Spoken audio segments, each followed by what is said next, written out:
France has confirmed that 2 of its soldiers have been killed today in the Central African Republic. French President François Hollande's office says the soldiers were killed in overnight fighting in the capital, Bangui. French troops also came under brief fire on Monday. Military officials say the shootout happened near the airport in Bangui after a group of armed men refused to hand over their weapons.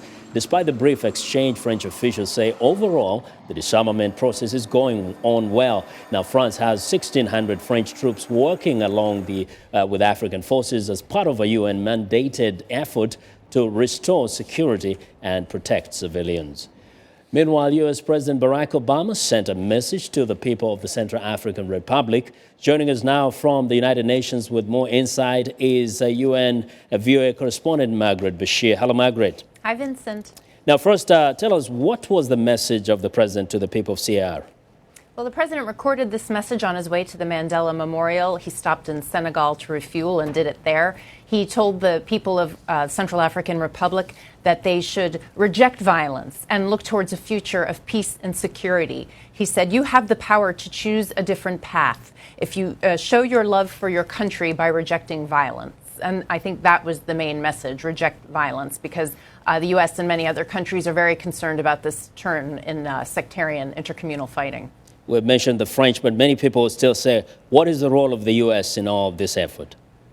Well, the U.S. is giving $40 million to the African mission, MISCA, that will be deploying on the 16th, or it's really the African mission that's there now is going to be beefed up and rehatted basically as MISCA. So they're giving $40 million towards that for support and equipment. Now, despite their claims, the French troops seem to be having a hard time disarming these militias in Bangui. Can you tell us what you're hearing? Well, I don't know if it's a hard time exactly. I mean, they just started, so it's a little difficult to say. They're going, they need to leave Bangui and move out into the isolated areas of the country because they don't really know what the situation is in a lot of areas of the Central African Republic. So they're moving out and they're beginning to disarm. And the French ambassador spoke to reporters in New York yesterday, and he said that the most difficult phase lies ahead, which is the disarming of the rebels. But he said that so far the operation had been going smoothly and that they had restored law and order for the most part to Bangui. There had been some peripheral looting, but other than that, things were calm in the capital at least. And we know that they had said that most of these are actually young kids, teenagers, but it looks like they're ready to put up a tough or hard fight. Well, maybe, maybe not. We heard reports last week that when the Security Council voted the resolution, some of these groups already were sort of disappearing into the bush. They don't really, the idea that these guys were coming, that the French and the Africans were coming for them sort of scared away some of them. So whether they're regrouping or they're giving up, I don't know yet. I think it's too soon. I mean, it's not even been a week since this operation really began, since it was authorized. In terms of projections out there, is there any word of perhaps escalation of troops to augment the troops that are already there? Well, you mentioned the French are going up to 1,600, which is a bit more than they had originally said. And the Africans that are on the ground are going to hit about 6,000 when they're fully deployed. So they'll begin deploying next week. Okay, just briefly, what are you hearing in terms of the situation on the ground for the civilians in Central African Republic?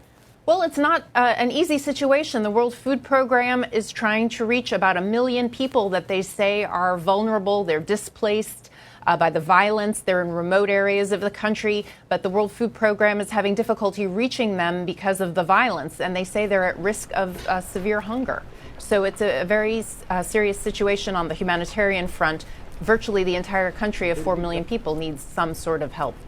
Yeah, and we know that the problem is that the government in Bangui doesn't have as many friends. So how are things being coordinated in terms of working with the central government, or rather this interim government? Right. Well, I mean, even calling them a government's a bit of a stretch. Really. Yeah. I think the bigger picture here is that the international community does not want to see this country slip into a humanitarian catastrophe.